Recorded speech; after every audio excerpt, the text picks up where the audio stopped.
La lluvia helada de noviembre de 1920 no caía, sino que golpeaba con violencia los adoquines del puerto, creando una sinfonía de desesperación que ahogaba los pasos apresurados de una mujer acorralada.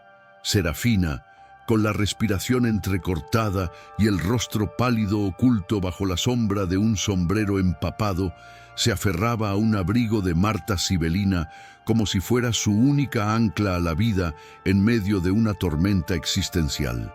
No era simplemente una prenda de lujo. En ese instante, bajo la luz mortecina de las farolas de gas que parpadeaban como ojos moribundos, aquel abrigo representaba la frontera entre la aniquilación total y la esperanza de un futuro que parecía inalcanzable. Sus manos temblaban, no por el frío glacial que mordía su piel aristocrática, sino por el terror absoluto de saberse perseguida por una sombra que conocía demasiado bien su nombre. Cada mirada hacia atrás revelaba la negrura de un callejón sin salida, y el silbido lejano de un tren a vapor sonaba como un presagio funesto, recordándole que el tiempo se agotaba y que la verdad que portaba pesaba más que cualquier diamante. En la penumbra claustrofóbica de un almacén abandonado, el sonido metálico de una aguja perforando tela gruesa resonaba con la urgencia de un latido cardíaco acelerado. Serafina trabajaba con una precisión febril. Sus dedos manchados de sangre y tinta se movían con la destreza de quien teje su propio destino, ignorando el dolor punzante en sus yemas. No estaba simplemente reparando una costura. Estaba sellando un secreto mortal, enterrando una carta y un legado dentro del forro de seda, convirtiendo la prenda en una bóveda de seguridad.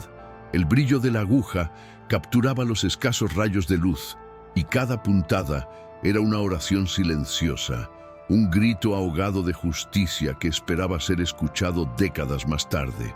«No me olvidarán», susurró al vacío, mientras escondía la evidencia final de los crímenes que manchaban la fortuna de su esposo. El sonido seco de las tijeras cortando el hilo, snip, marcó el final de su obra y el comienzo de una espera eterna, sellando el abrigo con una promesa de revelación que sobreviviría a su propia muerte inminente. Casi un siglo después, el mismo cielo gris y opresivo se cernía sobre la metrópolis moderna, donde la lluvia ácida limpiaba el hollín de los rascacielos de cristal, pero no la miseria de las calles bajas. El Ara Vance, de 65 años, caminaba con la dignidad silenciosa de quien ha perdido casi todo, menos su orgullo, navegando entre los puestos destartalados de un mercado de pulgas que olía a humedad y óxido. Sus ojos, rodeados de arrugas que contaban historias de resistencia y fatiga, escaneaban las montañas de ropa usada con la agudeza de una cirujana, buscando calidad entre los desechos de una sociedad consumista. No buscaba moda ni estatus, buscaba calor, una capa protectora contra un invierno que prometía ser el más cruel de su vida. La ciudad a su alrededor era un monstruo de concreto y neón, indiferente a su existencia, pero en ese caos de objetos olvidados, sus manos expertas, curtidas por décadas de costura, reconocieron una textura que no pertenecía a ese lugar de abandono, una suavidad que susurraba historias de un pasado olvidado. El Ara se detuvo frente a un puesto donde el vendedor, un hombre con la mirada vacía, ofrecía el abrigo de Marta Sibelina como si fuera un trapo viejo, ignorante de la historia que colgaba de su percha oxidada. Para el mundo, era una prenda, pasada de moda, pesada y polvorienta. Para el Ara, al rozar el pelaje con la punta de sus dedos sensibles, fue como tocar una corriente eléctrica viva. Sintió el peso de la artesanía real, la densidad de un tejido que había sido construido para durar generaciones, una anomalía en un mundo de moda rápida y desechable. La etiqueta del precio, irrisoria y escrita a mano con un marcador negro, contrastaba brutalmente con la majestuosidad decadente de la pieza. El Ara sacó su monedero desgastado, contando cada billete arrugado con una mezcla de vergüenza y determinación, sabiendo que gastar ese dinero significaba saltarse 2 comidas. Pero su instinto, esa voz interior que nunca la había traicionado en su oficio, le gritaba que ese abrigo era una necesidad vital, un escudo contra la intemperie física y emocional que se avecinaba. Mientras el Lara se envolvía en el abrigo recién adquirido, una extraña superposición temporal pareció fusionar el presente con el pasado, uniendo su figura, solitaria, con el espectro de Serafina. El calor de la piel animal la abrazó instantáneamente, pero había algo más. Una rigidez inusual en la caída de la tela sobre su hombro izquierdo que solo una costurera maestra podría detectar. No era un defecto de fábrica. Era una irregularidad intencional, una anomalía estructural que hizo que su piel se erizara bajo las capas de ropa. Por un segundo, el ruido del mercado, gritos de vendedores, bocinas de autos, música distorsionada, se desvaneció, reemplazado por el eco fantasma de un susurro en francés y el olor metálico de sangre seca mezclado con lavanda antigua. El abrigo no era solo una prenda para protegerse del frío, era un recipiente, un testigo mudo que había viajado a través del tiempo para encontrar las únicas manos capaces de comprender su lenguaje oculto, transfiriendo su carga pesada de una mujer desesperada a otra. De regreso a su apartamento, la silueta amenazante de la Torre Vane dominaba el horizonte, un obelisco de mino de acero y avaricia que proyectaba su sombra alargada sobre el edificio de ladrillo rojo donde vivía el Lara. Los carteles de propiedad de Corporación Vane, futura demolición, brillaban con una arrogancia naranja neón, recordatorios constantes de que su tiempo en ese hogar estaba medido en horas, no en días. El contraste era visceral. La fragilidad de su vida, contenida en cajas de cartón a medio llenar, contra la inmensa maquinaria corporativa que buscaba borrar su historia y la de sus vecinos para erigir un complejo de lujo sin alma. El Lara apretó el abrigo contra su pecho, sintiendo una repentina oleada de protección hacia el objeto, como si al salvarlo del mercado también estuviera salvando una parte de sí misma que se negaba a ser demolida. La presencia de la grúa de construcción frente a su ventana parecía un depredador acechando, y sin saberlo, el Lara acababa de introducir en la guarida del lobo la única arma capaz de derribarlo. Ya en la seguridad precaria de su taller, improvisado, rodeada de maniquíes que parecían centinelas silenciosos y retazos de telas que eran los restos de su carrera, el Lara colocó el abrigo sobre su mesa de trabajo bajo la luz cruda de una lámpara flexo. Sus dedos recorrieron el forro interior de seda color champán, buscando la fuente de la irregularidad que la había inquietado en el mercado. No era un bulto cualquiera. Al presionar con suavidad, sintió la resistencia de algo plano y rectangular, cosido con un patrón de puntadas que, a pinos ojos inexpertos, parecería una reparación torpe, pero que para ella gritaba código. El corazón le latía con fuerza en los oídos mientras tomaba sus tijeras de plata, las mismas que habían cortado vestidos de novia y trajes de luto durante 40 años. Con un movimiento preciso y reverente, cortó el primer hilo, liberando un suspiro de aire atrapado desde 1920. ¿Qué clase de mensaje requería ser sepultado con tanto cuidado? La respuesta a esa pregunta estaba a punto de convertir su lucha por la supervivencia en una guerra por la verdad. El apartamento de Lara Vance era un santuario de texturas en un mundo de superficies lisas y frías, un refugio donde el tiempo parecía haberse detenido entre rollos de terciopelo, sedas de damasco y maniquíes que observaban con una paciencia eterna.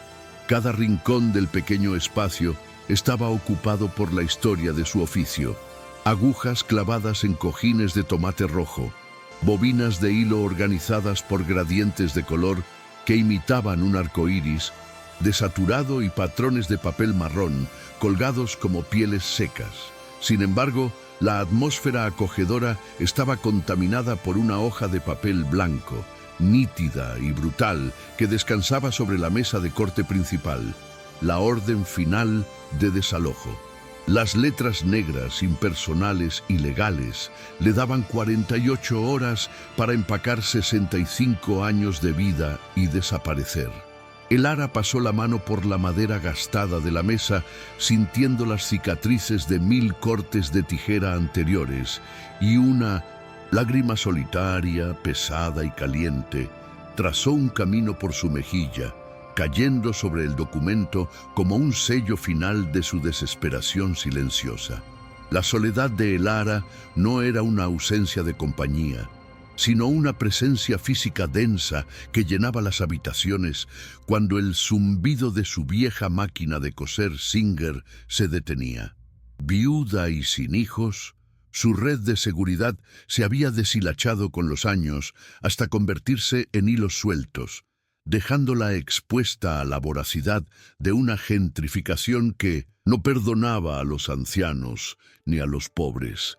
Se preparó un té con movimientos mecánicos, sus manos artríticas pero firmes, agarrando la taza de porcelana astillada, mientras miraba por la ventana hacia la calle mojada. Abajo, los camiones de mudanza eran buitres que ya devoraban los hogares de sus vecinos, cargando muebles y recuerdos con una eficiencia aterradora. Elara se sentía como un retazo sobrante, un trozo de tela que ya no encajaba en el patrón del nuevo diseño urbano que la corporación Vane estaba imponiendo sobre su barrio histórico, borrando las imperfecciones humanas para reemplazarlas con hormigón y rentabilidad.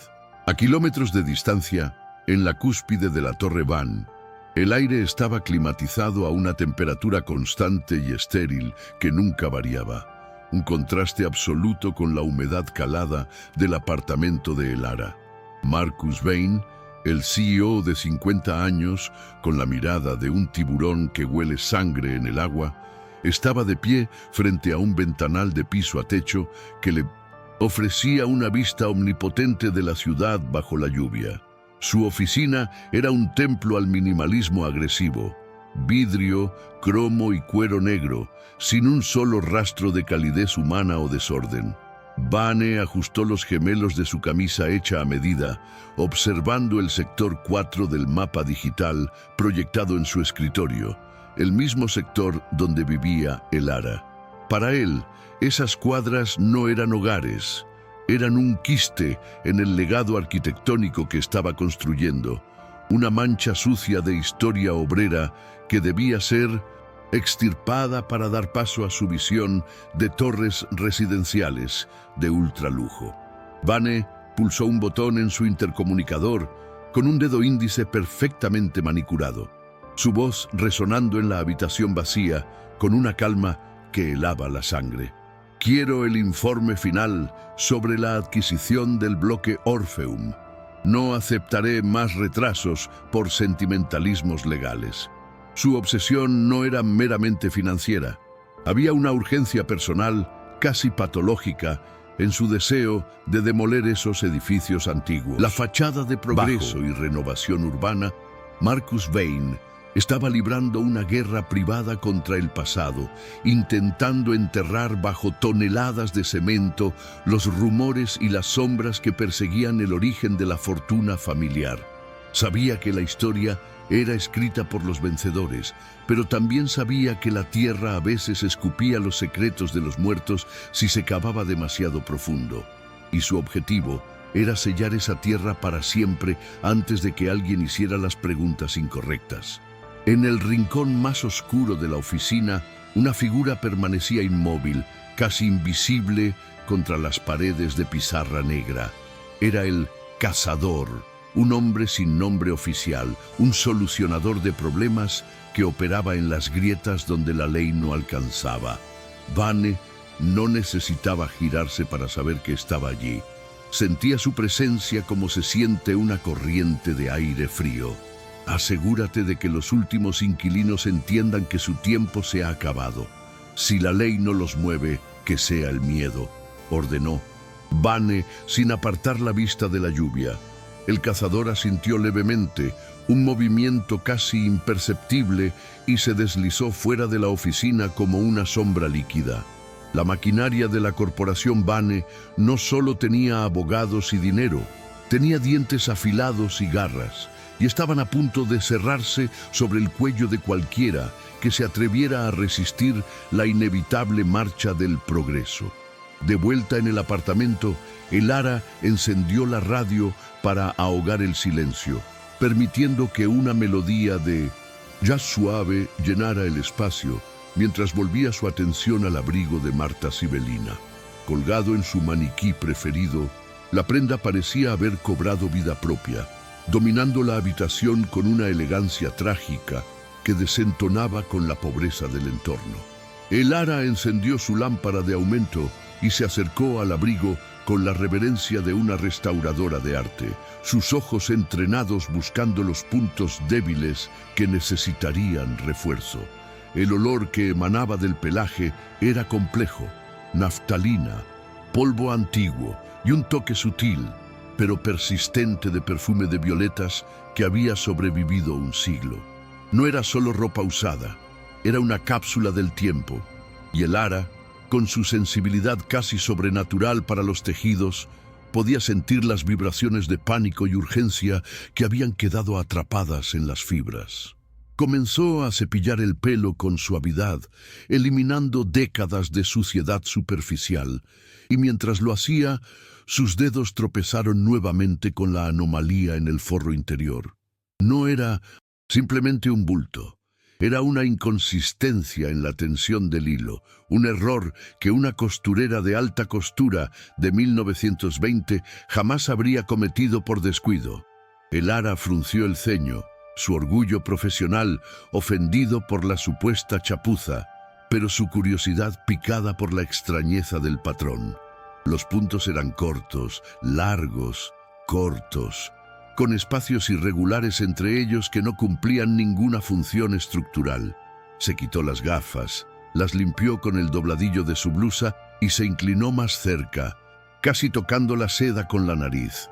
Bajo la luz intensa, el hilo negro sobre la seda oscura revelaba un diseño deliberado, una cartografía táctil, oculta a simple vista para cualquiera que no conociera el lenguaje de la aguja y el hilo. «¿Qué intentabas decir?», murmuró Elara, hablando con la dueña original, como si estuviera sentada a su lado. La decisión de abrir el forro fue instintiva, nacida de una necesidad de corregir lo que estaba mal y descubrir por qué se había hecho así. Tomó su descosedor, una herramienta pequeña y afilada como un bisturí, y deslizó la punta bajo el primer hilo suelto. El sonido del hilo rompiéndose, cric, fue seco y definitivo, rompiendo un sello que había permanecido intacto durante 100 años. Con cada corte, la tensión en el pecho de Elara aumentaba, una premonición física de que estaba cruzando un umbral del que no podría regresar.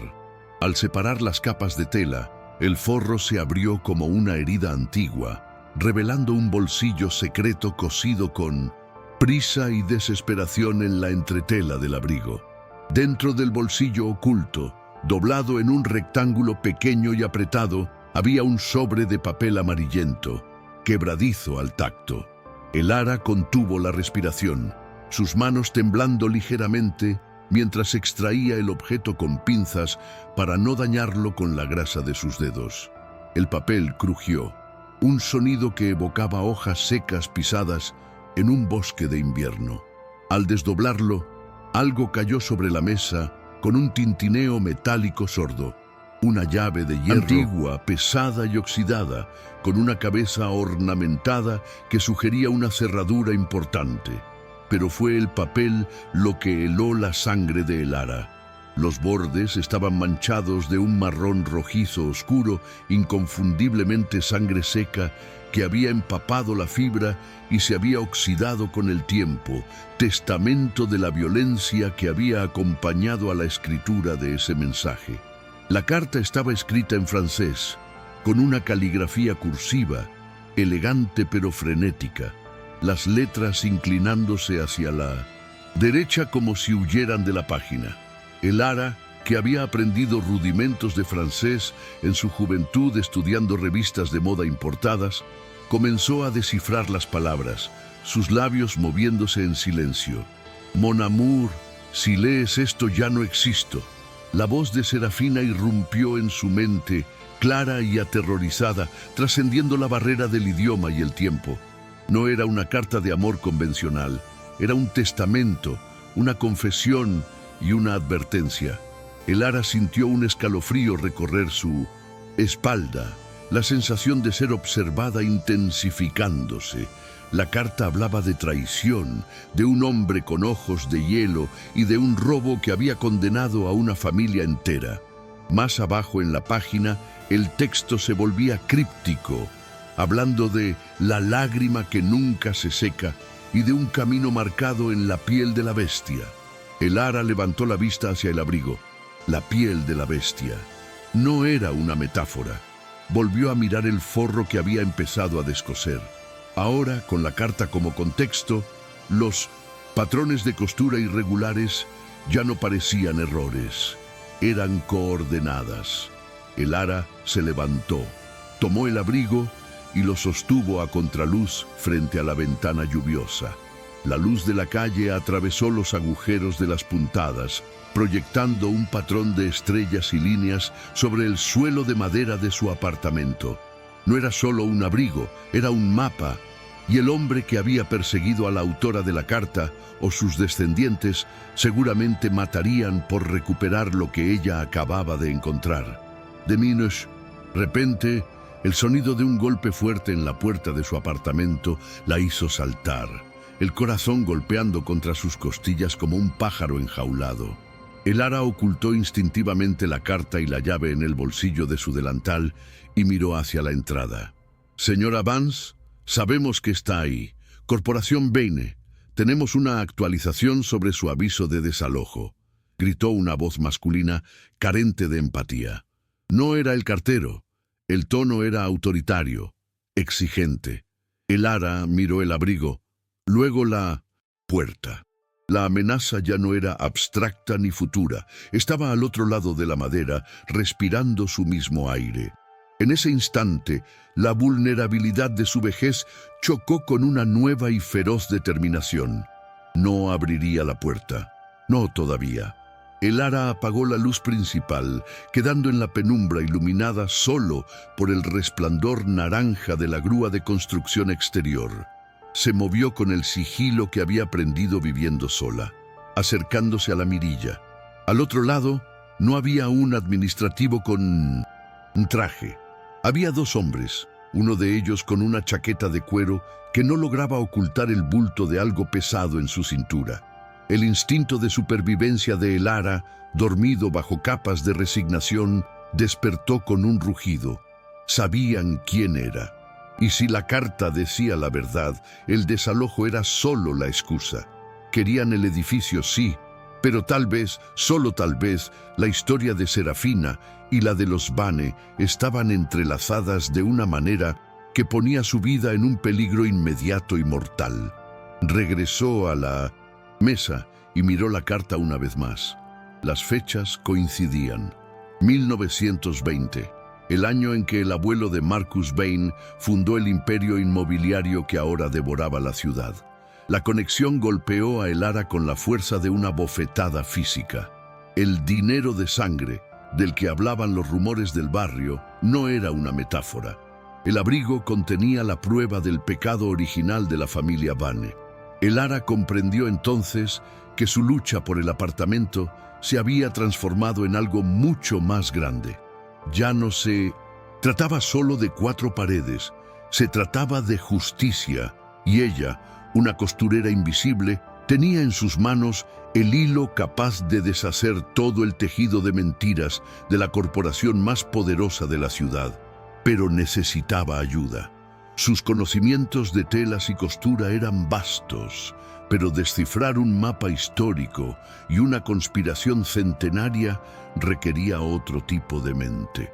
Pensó en Leo, el joven y tímido archivista de la biblioteca municipal, el único que la trataba con paciencia y respeto. Cuando buscar libros de patrones antiguos, Leo, con su obsesión por la historia local y su acceso a los registros de la ciudad, él sabría qué hacer. El ara envolvió cuidadosamente la llave y la carta en un pañuelo de seda, guardándolos en su sostén, cerca de su corazón. Luego, dobló el abrigo con rapidez experta y lo metió en una bolsa de lavandería grande y discreta. Miró su apartamento por última vez, sabiendo que quizás no volvería a verlo igual. Los maniquíes parecían despedirse de ella en 1907. Silencio. El ara se calzó sus botas de lluvia, se puso su propio abrigo gastado sobre los hombros y se dirigió hacia la salida de incendios en la parte trasera del edificio. La puerta principal seguía siendo golpeada con insistencia creciente. «¡Abra, señora Vance! ¡Tenemos una llave maestra!», amenazó la voz. El ara abrió la ventana trasera, recibiendo el impacto helado del viento y la lluvia en la cara. No era una víctima indefensa, era la guardiana de la verdad de Serafina. Con la bolsa al hombro y el miedo convertido en combustible, el ara Vance salió a la noche tormentosa, dejando atrás su vida segura para adentrarse en la boca del lobo. La bajada por la escalera de incendios fue un descenso a los infiernos del frío urbano.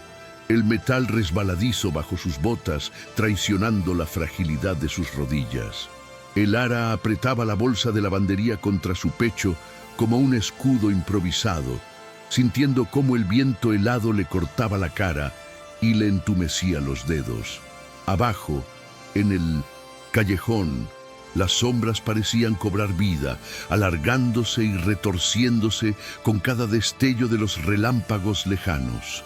No se atrevió a mirar hacia arriba, hacia la ventana de su apartamento, temiendo ver la silueta de los hombres de Van recortada contra la luz que ella misma había apagado. El sonido de su propia respiración era ensordecedor, una mezcla de jadeos y sollozos reprimidos que amenazaba con delatarla. Al tocar el suelo empapado, el ara no corrió. Se deslizó entre los contenedores de basura, fundiéndose con la suciedad y el olvido de la ciudad, convirtiéndose en una parte más del paisaje que la corporación quería borrar. Las calles principales eran un laberinto de luces borrosas y charcos profundos que reflejaban la hostilidad de la noche. El ara caminaba con la cabeza gacha, evitando el contacto visual con los pocos transeúntes que, como espectros, deambulaban bajo la lluvia. Cada sirena de policía que sonaba a lo lejos le provocaba un espasmo de terror, convencida de que venían por ella, de que su nombre ya estaba en alguna lista de busca y captura. La paranoia se instaló en su mente como un parásito, haciéndole ver a los agentes de Vane en cada coche negro estacionado, en cada figura que se detenía a encender un cigarrillo. La ciudad, que siempre había sido su hogar, se había transformado en una trampa de acero y cristal diseñada para aplastarla.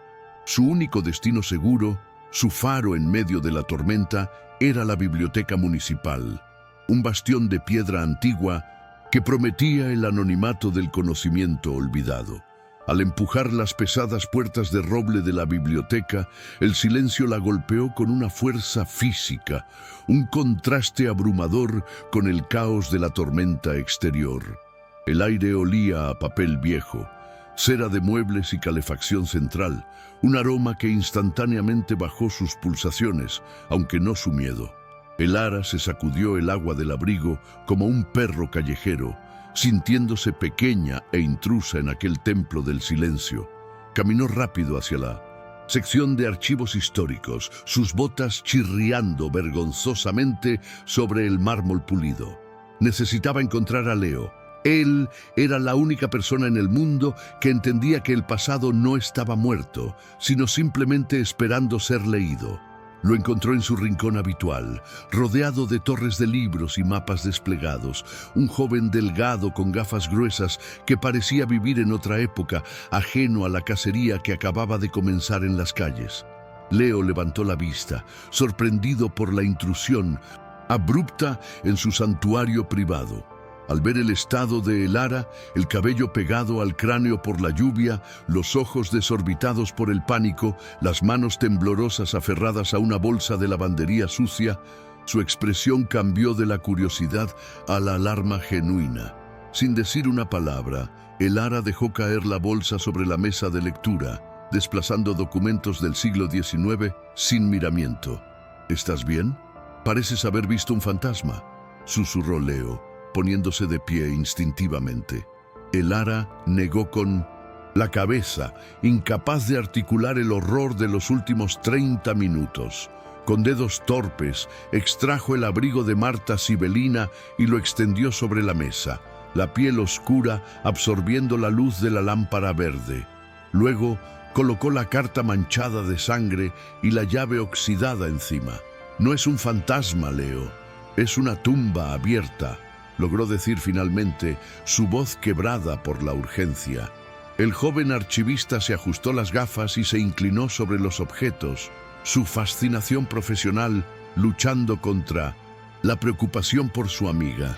Al leer la carta en francés, sus ojos se abrieron con incredulidad, reconociendo nombres y fechas que para cualquier otro no significarían nada, pero que para él eran piezas de un rompecabezas legendario. Serafina, 1920, murmuró, pasando los dedos por la mancha de sangre seca con una mezcla de horror y reverencia. Elara, ¿tienes idea de lo que es esto? Esto no es solo ropa vieja. Esto es la prueba física de la leyenda de la lágrima de los Romanov. Leo corrió hacia una estantería cercana y regresó con un libro encuadernado en piel negra, abriéndolo frenéticamente hasta encontrar una fotografía granulada de una mujer joven y hermosa que llevaba puesto inconfundiblemente el mismo abrigo que ahora descansaba ante ellos. La conexión visual fue un golpe eléctrico. El pasado había chocado violentamente con el presente. Leo explicó, con la voz acelerada por la adrenalina del descubrimiento, que Serafina había sido una aristócrata rusa exiliada que desapareció sin dejar rastro en el invierno de 1920, supuestamente con una de las joyas más valiosas de la corona zarista. La historia oficial decía que había huido a América, pero los rumores locales, los que no aparecían en los libros de texto escolares, hablaban de un final mucho más oscuro. Se dice que fue interceptada por un socio comercial de su marido, un hombre que buscaba recuperar la inversión de la familia, dijo Leo bajando la voz. ¿Sabes quién era ese socio, Elara? Elara sintió un nudo en el estómago antes de que él respondiera. Augustus Bain, el abuelo de Marcus, el fundador de la corporación. La pieza encajó con un clic audible en la mente de Elara. No la desalojaban por dinero, la estaban borrando para proteger el mito fundacional de un imperio criminal. El abrigo. Hay algo en el abrigo, insistió Elara, guiando las manos de Leo hacia el forro interior. Las costuras están mal. Yo sé coser, Leo. Nadie cose así por error. Leo trajo una lupa de gran aumento y examinó los puntos que Elara había señalado. Bajo el cristal, la irregularidad del hilo negro se transformó en un lenguaje deliberado. «No es Morse», murmuró Leo, frunciendo el ceño, totalmente absorto. «Es topografía. Mira la longitud de las puntadas. Corto, largo, curva. Elara, esto es una representación vectorial de calles». Corrió a su ordenador y superpuso una imagen digital del mapa de la ciudad de 1920 sobre una fotografía que tomó del patrón del forro. Las líneas coincidían perfectamente, pero con una diferencia crucial. El mapa del abrigo marcaba rutas que ya no existían, túneles y callejones que habían sido sepultados por el hormigón moderno de los Vane. La comprensión de la magnitud del hallazgo trajo consigo una oleada de terror. No tenían simplemente un mapa del tesoro, tenían la evidencia de que todo el centro financiero de la ciudad estaba construido sobre una escena del crimen encubierta. Si Vane sabe que tienes esto, empezó a decir Leo, pero se detuvo al ver la palidez de Elara. Ellos intentaron entrar en mi casa, Leo. Saben que tengo algo, pero no saben qué es exactamente. Todavía. La biblioteca, con sus altos techos y sombras profundas, de repente pareció menos segura. Elara sintió que las paredes se cerraban sobre ellos. Estaban desenterrando secretos que hombres poderosos habían matado para proteger. La carta mencionaba la piel de la bestia, y ahora entendían que la bestia no era solo el abrigo, sino la ciudad misma, un organismo vivo que ocultaba la joya en sus entrañas. De repente, la luz parpadeó en la sala de archivos. Fue un evento breve, apenas un segundo de oscuridad, pero suficiente para que el instinto de Elara gritara una advertencia. ¿Es normal eso?, preguntó, agarrando el brazo de Leo. Él miró hacia las cámaras de seguridad en su monitor. Las pantallas estaban estáticas, mostrando solo ruido blanco. No, el sistema de seguridad nunca falla. Tiene generador propio. El silencio que siguió ya no era de paz, sino de acecho. Alguien había entrado en el edificio. No eran visitantes nocturnos. Elara miró el abrigo, la carta y la llave. Eran pruebas, sí, pero también eran una sentencia de muerte si los encontraban allí parados. «Tenemos que movernos», susurró ella, pero antes de que pudieran recoger todo, el sonido de pasos pesados resonó en el vestíbulo principal. Tacones duros sobre piedra, acercándose con una determinación militar. En ese instante de parálisis, Elara tocó el bordado interior del puño del abrigo y, como si el tejido fuera un conductor psíquico, su mente fue arrastrada violentamente hacia atrás. El olor a biblioteca se desvaneció, reemplazado por el hedor a carbón y salitre. El frío de 2024 se convirtió en el frío húmedo de un muelle en 1920. Ya no era Elara. Estaba viendo a través de los ojos de Serafina. Sus manos, jóvenes y suaves pero manchadas de tinta, temblaban incontrolablemente mientras sostenía la misma aguja. Estaba en un camarote estrecho y oscilante. El suelo, moviéndose bajo sus pies al ritmo de las olas del puerto. No estaba sola. Podía escuchar los gritos de los estibadores afuera y más cerca, mucho más cerca, el sonido de una cerradura siendo forzada con una ganzúa. El pánico era un sabor metálico en su boca, ácido y abrumador. Serafina sabía que no tenía escapatoria. El barco no zarparía a tiempo. Augustus Vane había comprado al capitán. No lo tendrán, jamás lo tendrán, pensó con una furia desesperada. Cosía no para salvarse, sino para vengarse. Cada puntada en el forro era una maldición, una miga de pan dejada para un futuro que ella no vería. El diamante, la lágrima, no estaba en su bolsillo. Ya lo había escondido, y el abrigo era la única llave para encontrarlo. La puerta del camarote crujió bajo un impacto violento. Serafina se pinchó el dedo, una gota de sangre brotó y cayó sobre la carta que estaba a punto de esconder. No le importó. El dolor era irrelevante. Selló el último punto, cortó el hilo con los dientes y escondió la carta en la entretela justo cuando la madera de la puerta se astillaba, cediendo ante la fuerza bruta del hombre que venía a matarla. Elara regresó al presente con un grito ahogado, el corazón golpeándole contra las costillas como si acabara de correr una maratón.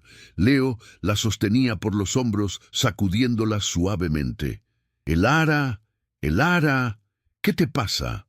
Ella lo miró con ojos desenfocados, todavía viendo la mirada fría de Augustus Vane a través de la puerta rota. «Él la mató», jadeó. «Elara», las lágrimas mezclándose con el sudor en su rostro. «No escapó, Leo, murió en ese barco, y su asesino construyó esta ciudad con el dinero de esa joya». La realidad de la situación se cristalizó con una claridad aterradora. No estaban resolviendo un misterio académico. Estaban mirando a los ojos del mismo mal, reencarnado en el nieto del asesino. Y ese mal estaba ahora caminando por el pasillo de la biblioteca, a solo unos metros de distancia. Leo, pálido como un papel, comenzó a meter los objetos frenéticamente en la bolsa de Lara. La salida de servicio por el sótano de microfilms es la única que no tiene alarma silenciosa, susurró. Pero antes de que pudieran dar un paso, una voz amplificada resonó en la sala de lectura vacía, tranquila, culta y absolutamente terrorífica. Señora Vance, sabemos que está ahí, y sabemos que tiene algo que no le pertenece. No hagamos esto difícil. Era Marcus Vane. No había enviado a sus matones. Había venido él mismo. La presencia del CEO en 1900 persona confirmaba lo que Lara acababa de ver en su visión. Lo que estaba en juego era incalculable. Lara agarró la muñeca de Leo con una fuerza sorprendente para su edad. Si nos atrapan, la historia desaparece. Serafina desaparece para siempre. La transformación en su interior fue sísmica. El miedo seguía allí, visceral y paralizante, pero ahora estaba apuntalado por una responsabilidad sagrada. Ella era la portadora de la memoria. Miró a su alrededor buscando una ruta de escape.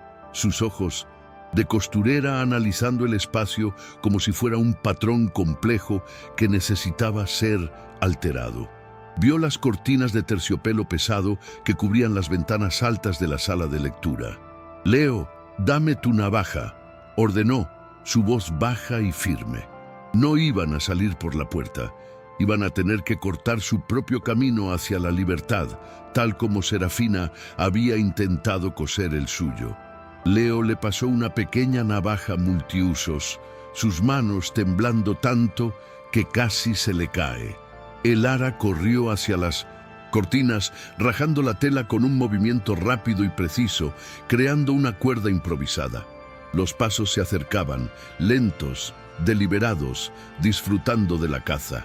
«Salgan, ratitas de biblioteca», se burló una voz más grave, probablemente el cazador. Lara ató el terciopelo a la barandilla del entrepiso.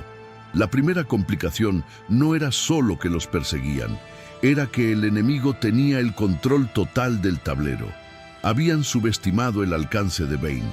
Él no solo quería el diamante, quería borrar la mancha de sangre de su linaje, y estaba dispuesto a incendiar la biblioteca entera con ellos dentro, si era necesario para lograrlo.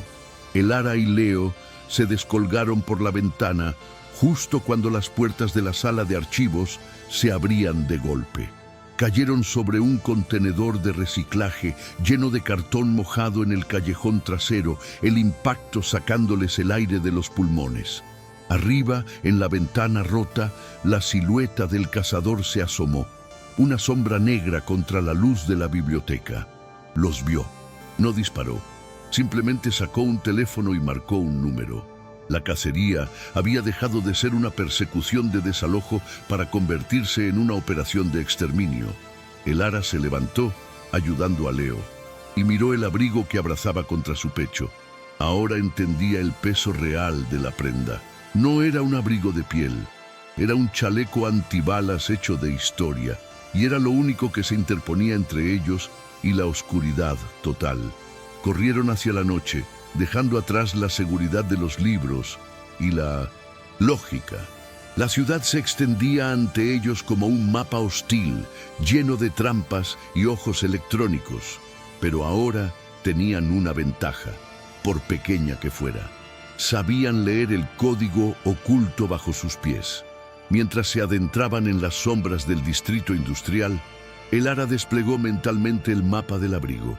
La primera parada no estaba en ningún GPS moderno, estaba en el pasado, y para sobrevivir a la noche tendrían que caminar por las calles de los muertos, guiados por los fantasmas cosidos en 1970. Seda y sangre.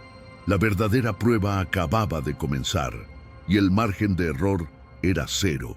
La lluvia había convertido la ciudad en un espejo distorsionado de neón y asfalto, un laberinto acuoso donde Lara y Leo se movían como fantasmas fugitivos. Se refugiaron en una estación de metro abandonada en la periferia del distrito industrial, un lugar donde el tiempo parecía haberse estancado en la década de los 90, con azulejos rotos y carteles publicitarios descoloridos. El aire era denso, cargado de olor a ozono y humedad subterránea, pero ofrecía un respiro vital de la vigilancia aérea de los drones de Van. El Ara extendió el abrigo de Marta Sibelina sobre un banco de hormigón frío, sus manos temblando no por la baja temperatura, sino por la adrenalina residual de la huida. Leo, iluminando la prenda con la linterna de su teléfono, proyectaba sombras largas y danzantes que parecían cobrar vida propia. La seda del forro, ahora expuesta y violentada por las tijeras de El Ara, brillaba con un lustre casi sobrenatural bajo la luz artificial, revelando la complejidad obsesiva del mapa bordado por Serafina. «Mira esto, Leo», susurró El Ara, trazando con su dedo índice una línea de costura particularmente densa que serpenteaba a lo largo del dobladillo. No es solo un mapa geográfico, es un mapa de elevaciones. Serafina usó el grosor del hilo para indicar la altura. Su voz, antes temblorosa, adquirió la firmeza técnica de una maestra artesana. Leo ajustó sus gafas, acercándose que su aliento empañó el aire entre ellos. Increíble. Usó técnica de relieve táctil. Si superponemos esto con los planos de alcantarillado de 1920, tecleó frenéticamente en su tableta, descargando archivos de los servidores municipales antes de que Bain pudiera bloquearle el acceso. La imagen digital del viejo sistema de drenaje encajó perfectamente con el patrón del abrigo. Una línea roja virtual parpadeó en la pantalla, señalando un punto de convergencia bajo el antiguo distrito de los Tintoreros, un lugar que hoy era una zona de bares de moda y lofts caros. La revelación trajo consigo un silencio pesado, roto solo por el goteo constante de una tubería lejana. No estaban buscando un tesoro en una isla desierta. Estaban buscando una aguja en un pajar de gentrificación urbana. El Ara sintió el peso de los años en sus articulaciones, pero también una chispa de juventud reavivada por el desafío. El distrito de los Tintoreros.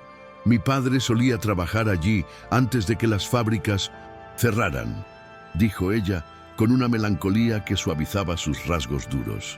Leo la miró con una nueva admiración. La anciana que cosía dobladillos para sobrevivir era ahora la comandante de una operación de insurgencia histórica. Entonces conoces el terreno mejor que cualquier GPS, El Ara.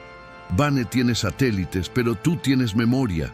Esa validación fue el combustible que necesitaban para levantarse del banco y enfrentarse nuevamente a la noche hostil. Salieron a la superficie por una boca de Minden Center, metro clausurada, emergiendo en un callejón trasero del distrito renovado. El contraste era violento. Edificios de ladrillo antiguo que habían sido limpiados con chorro de arena y ahora albergaban cafeterías minimalistas y galerías de arte. La lluvia seguía cayendo, pero aquí se reflejaba en escaparates de cristal impoluto. El Ara se ajustó su propio abrigo gastado, sintiéndose una intrusa en su propia ciudad. Una mancha de realidad sucia en un escenario de perfección prefabricada. Caminaron pegados a las paredes, evitando las cámaras de seguridad que salpicaban las esquinas como ojos de insectos electrónicos. El punto que marcaba el abrigo correspondía a la estructura de la antigua fábrica de sedas Rossi, ahora convertida en un vestíbulo corporativo de acceso restringido. Desde la acera de enfrente observaron la entrada de cristal giratoria y el guardia de seguridad que cabeceaba en su escritorio. ¿Cómo entramos?, preguntó Leo, visiblemente nervioso, tirando de la correa de su mochila.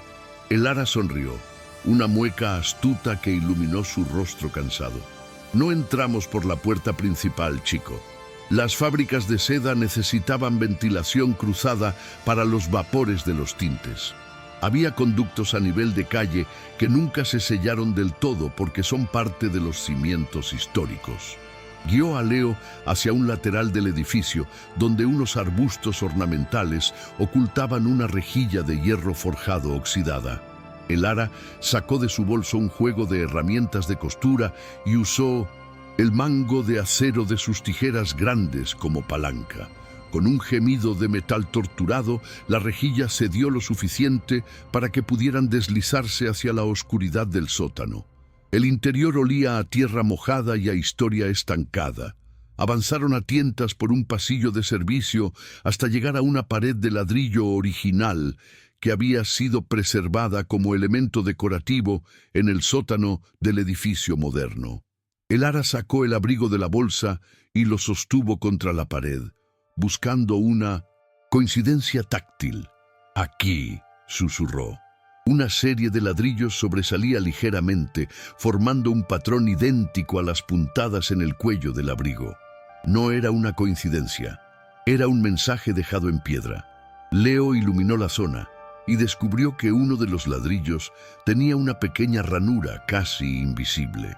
El ara introdujo la punta de su descosedor y con un clic satisfactorio, el ladrillo se soltó, revelando un hueco pequeño y oscuro. Dentro del hueco no había diamantes, de latón, sino una pequeña caja. Al abrirla, encontraron un carrete de hilo de oro antiguo y una nota escrita en el reverso de una tarjeta de embarque del RMS Empress. La nota decía: «El banco guarda lo que el corazón no puede olvidar. Busca la caja 802». El ara sintió un escalofrío. El hilo de oro no era solo hilo. Al desenrollarlo un poco, Leo notó que tenía nudos a distancias precisas. «Es una llave de medición», dedujo él, «para abrir algo específico sin forzarlo». Pero antes de que pudieran celebrar, el sonido de botas pesadas resonó en el piso de arriba, seguido por el haz de luz de linternas tácticas barriendo las escaleras. El cazador los había encontrado. El pánico se apoderó de Leo, pero el ara reaccionó con instinto maternal y estratégico. «¡Abajo, detrás de las calderas!», siseó, empujándolo hacia las sombras. Los pasos descendieron, lentos y metódicos. Podían oír la respiración del cazador, tranquila y controlada, y el clic metálico de un arma siendo cargada. El ara miró a su alrededor buscando una salida o un arma.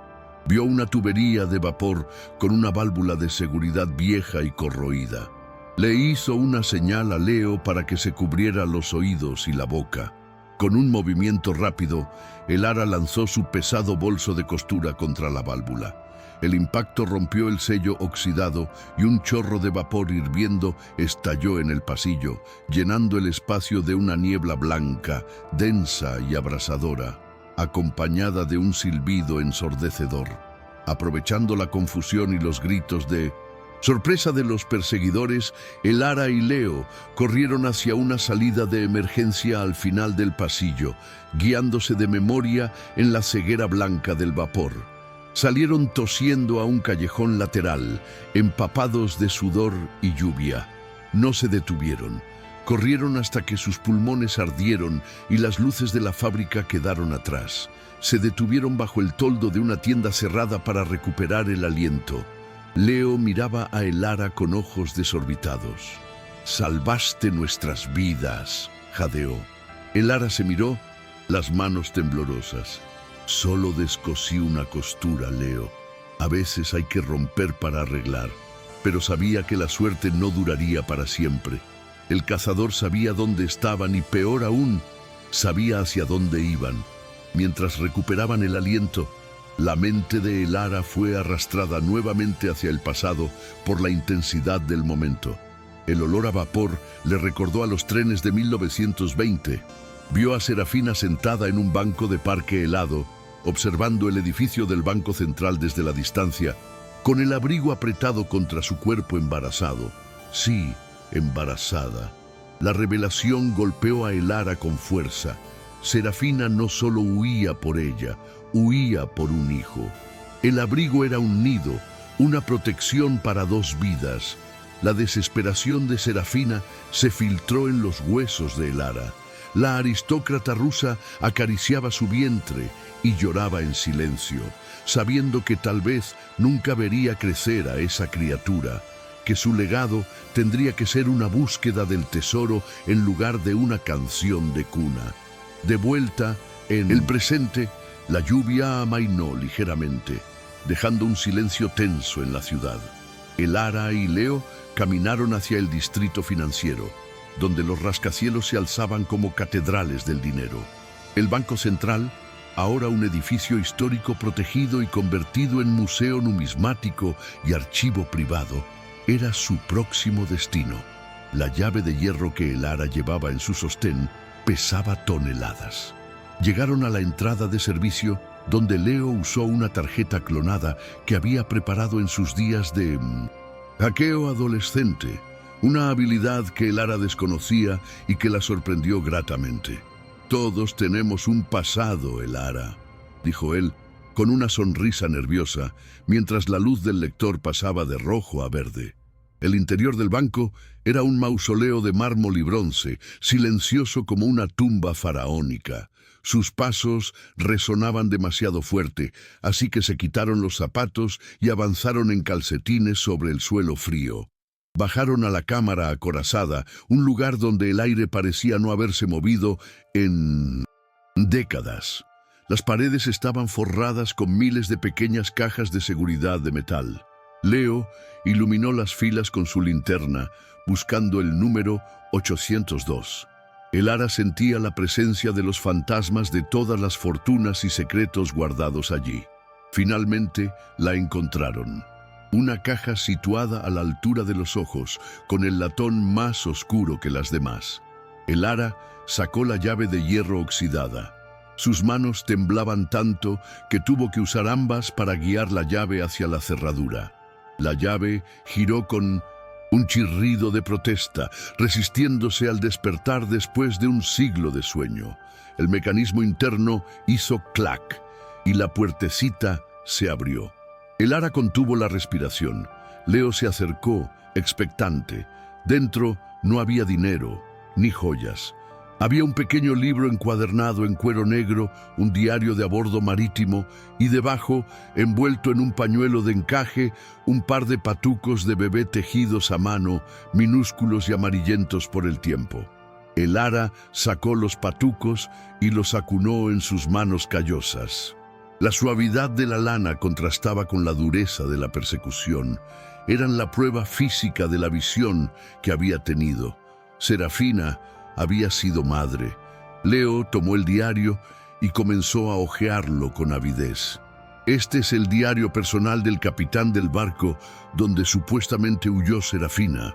Si esto está aquí, significa que el capitán fue sobornado para entregar sus pertenencias, o peor.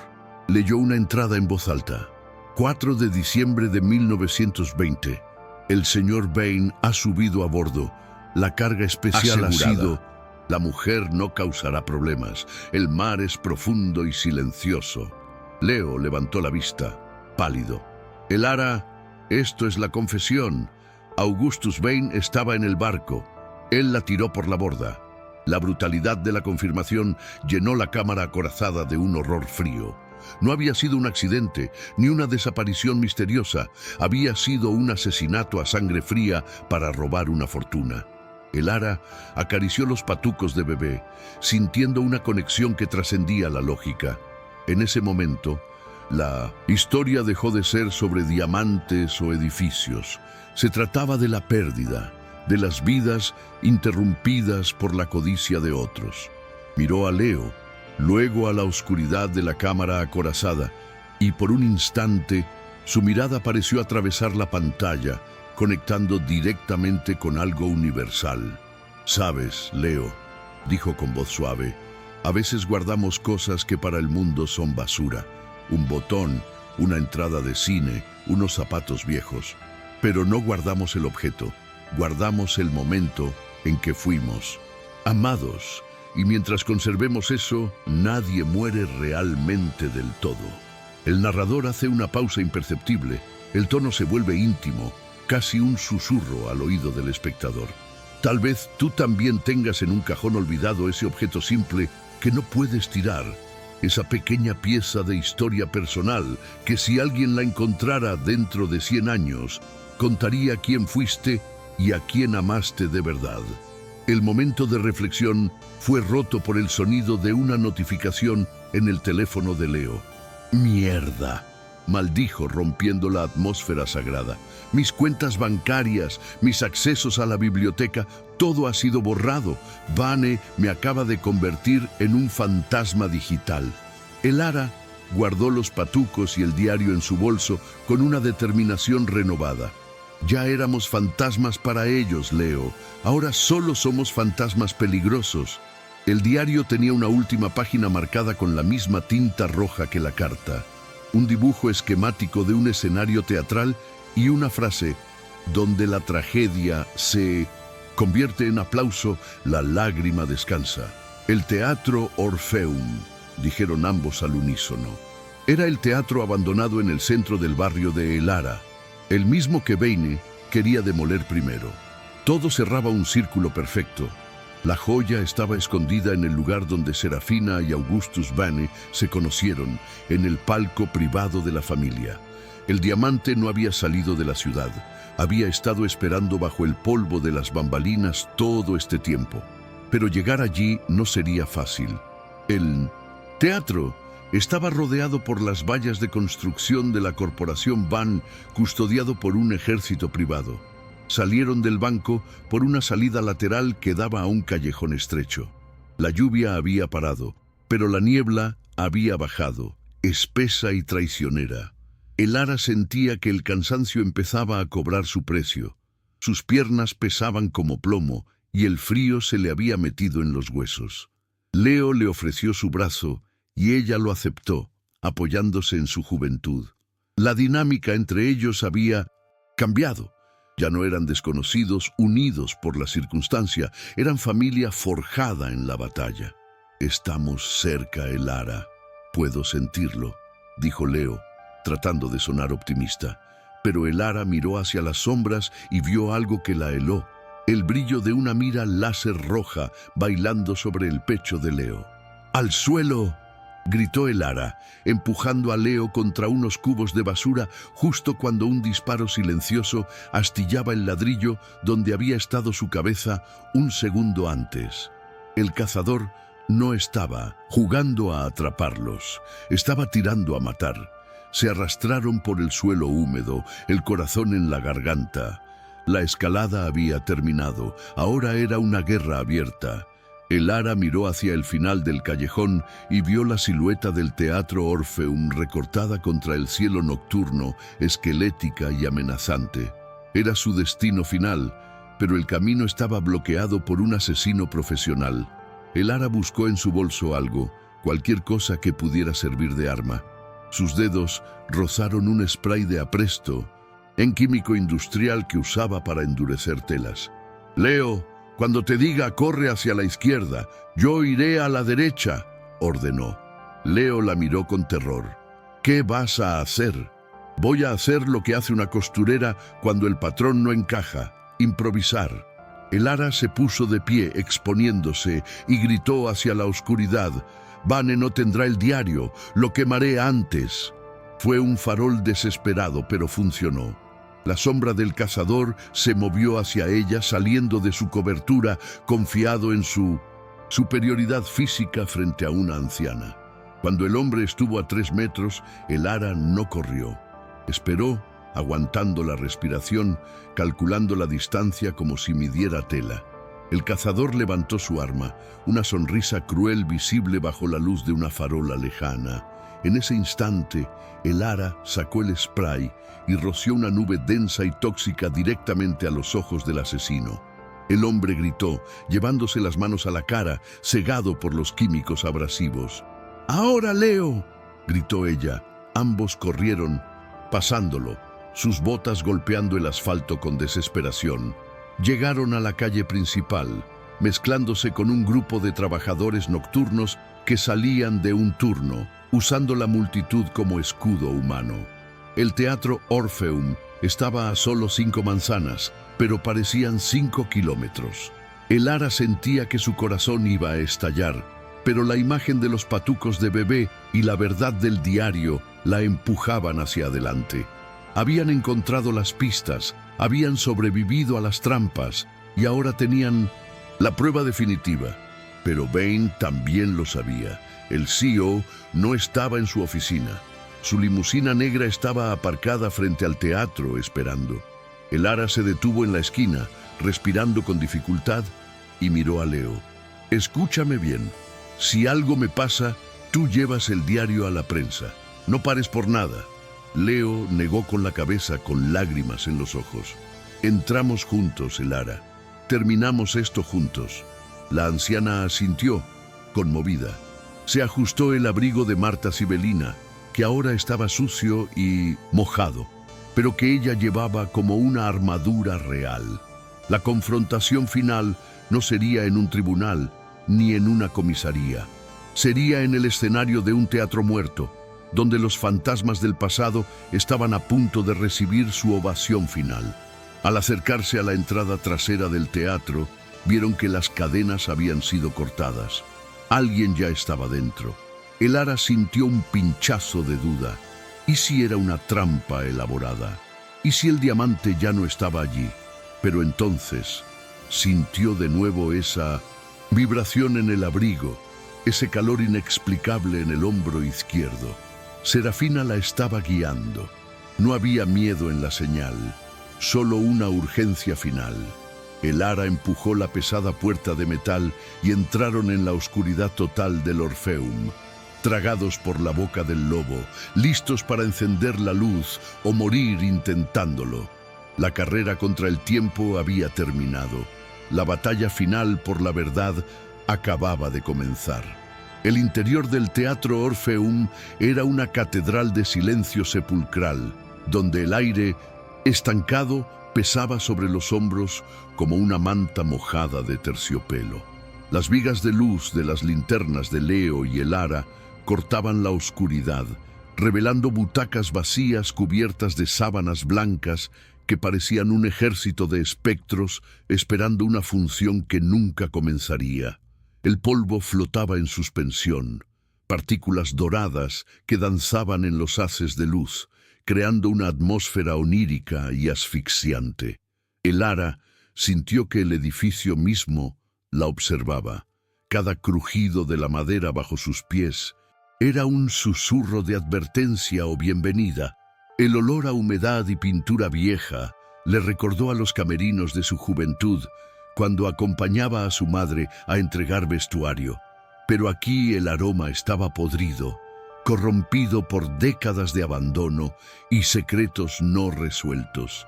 Caminaron por el pasillo central hacia el escenario, sintiéndose minúsculos bajo la inmensidad de la cúpula pintada con querubines descascarados.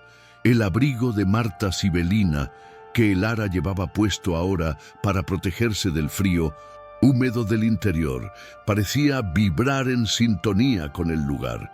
Leo consultó el diario una vez más, sus dedos temblando sobre las páginas amarillentas. La pista dice: donde la luz falsa cae, la lágrima verdadera espera. Y mira el dibujo, es una estructura colgante.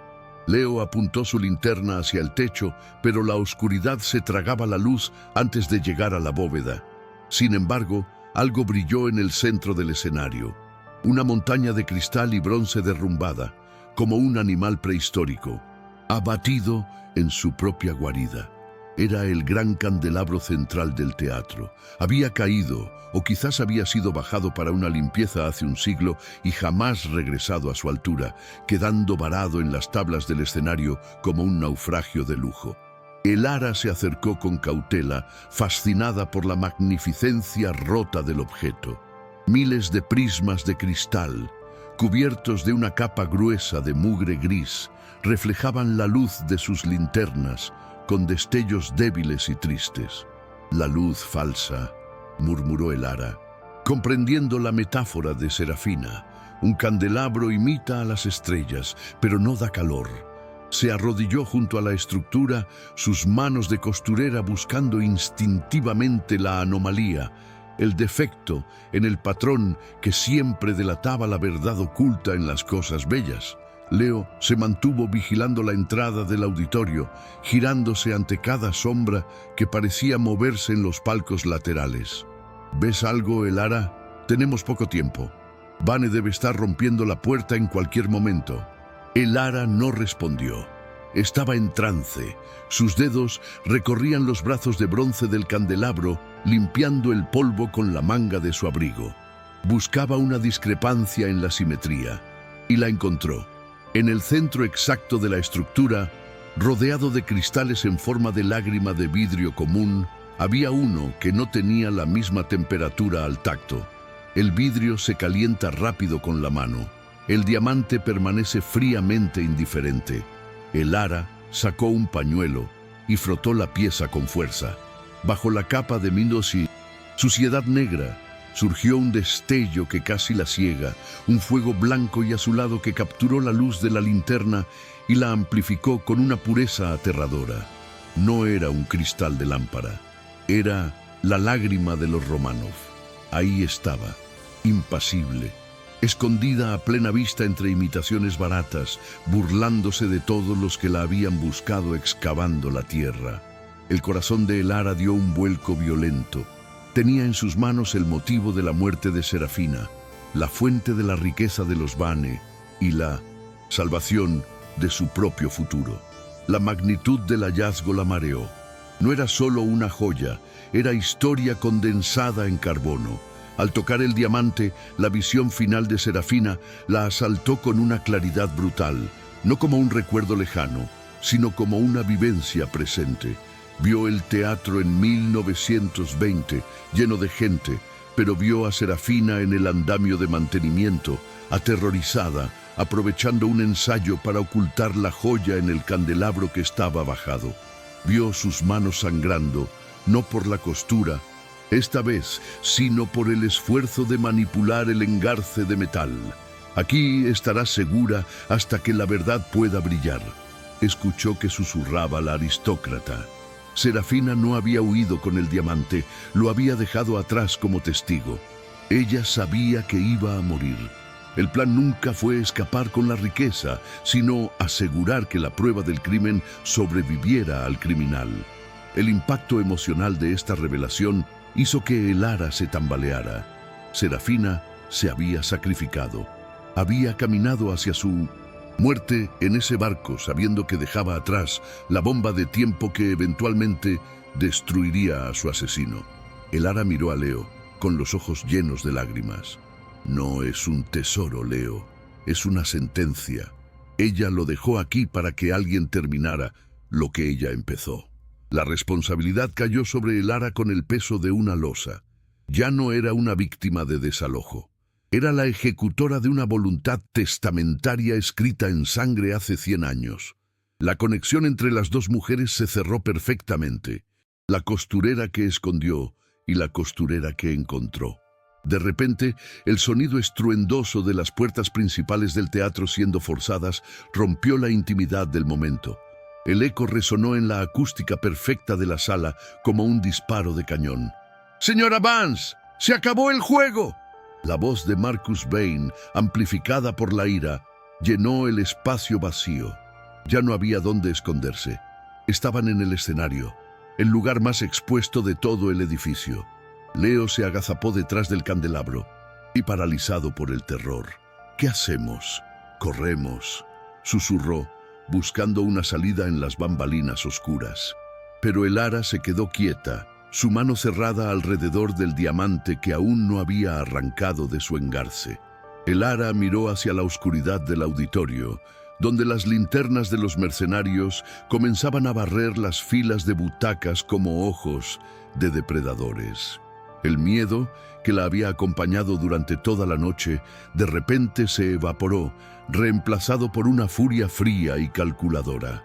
Había pasado toda su vida siendo invisible, cosiendo en las sombras, arreglando los desperfectos de los demás, siendo descartada por hombres como Vane.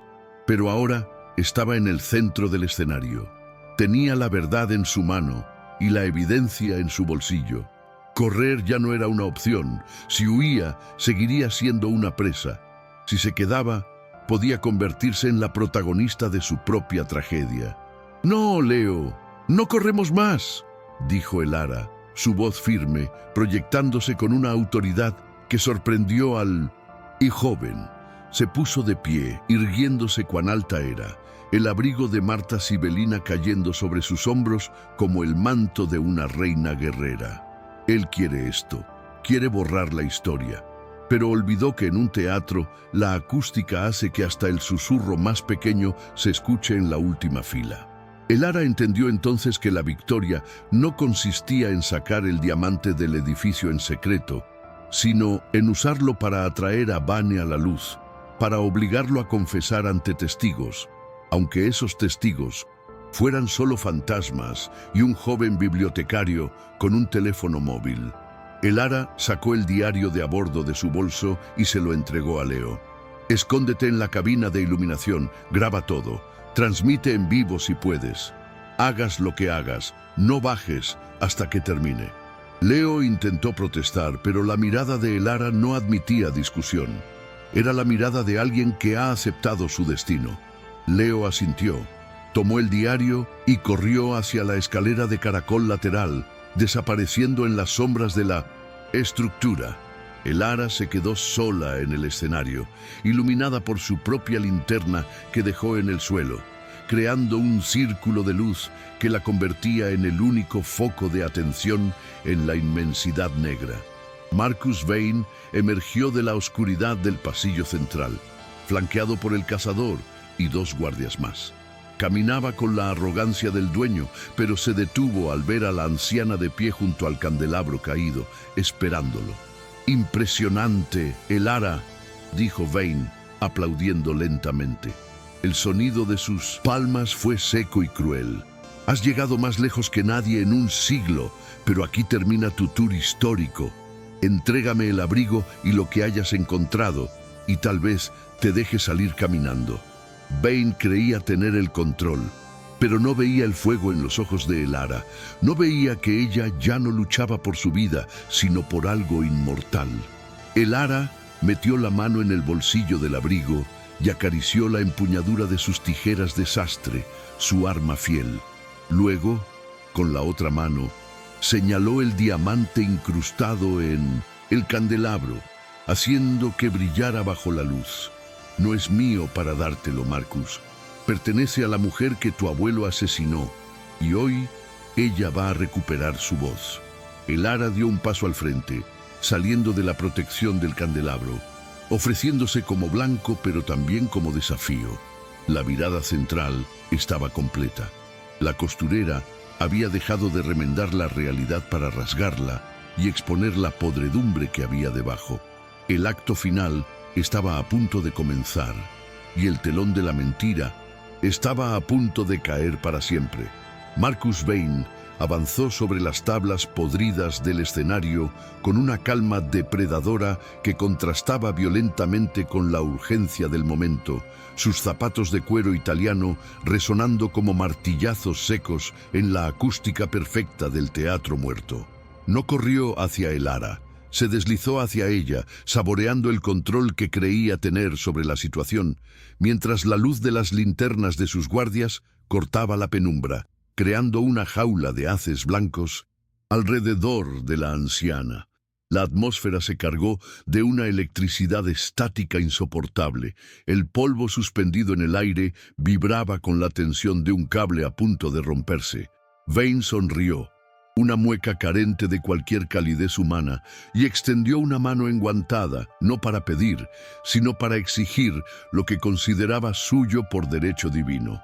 «La historia es un lujo para los que ganan, Elara», dijo, su voz suave pero proyectada con técnica teatral. «Nadie recordará a tu costurera rusa ni a su bastardo. Solo recordarán el edificio que llevara mi nombre sobre sus huesos. Dame el abrigo y el diamante, y tal vez tu final sea rápido». Elara retrocedió un paso, sus talones chocando contra la base del candelabro caído. sintiendo el filo frío de las tijeras de sastre apretado contra su palma sudorosa. Su respiración era superficial y rápida, el aire viciado del teatro quemándole los pulmones, pero su mente trabajaba a una velocidad vertiginosa, calculando ángulos y distancias con la precisión de quien corta un patrón complicado. Sabía que no podía vencer a Bane en un combate físico directo. Él era más joven, más fuerte y estaba respaldado por asesinos. Sin embargo, ella conocía el lenguaje de la estructura, la tensión de las cuerdas y la fragilidad de las cosas viejas.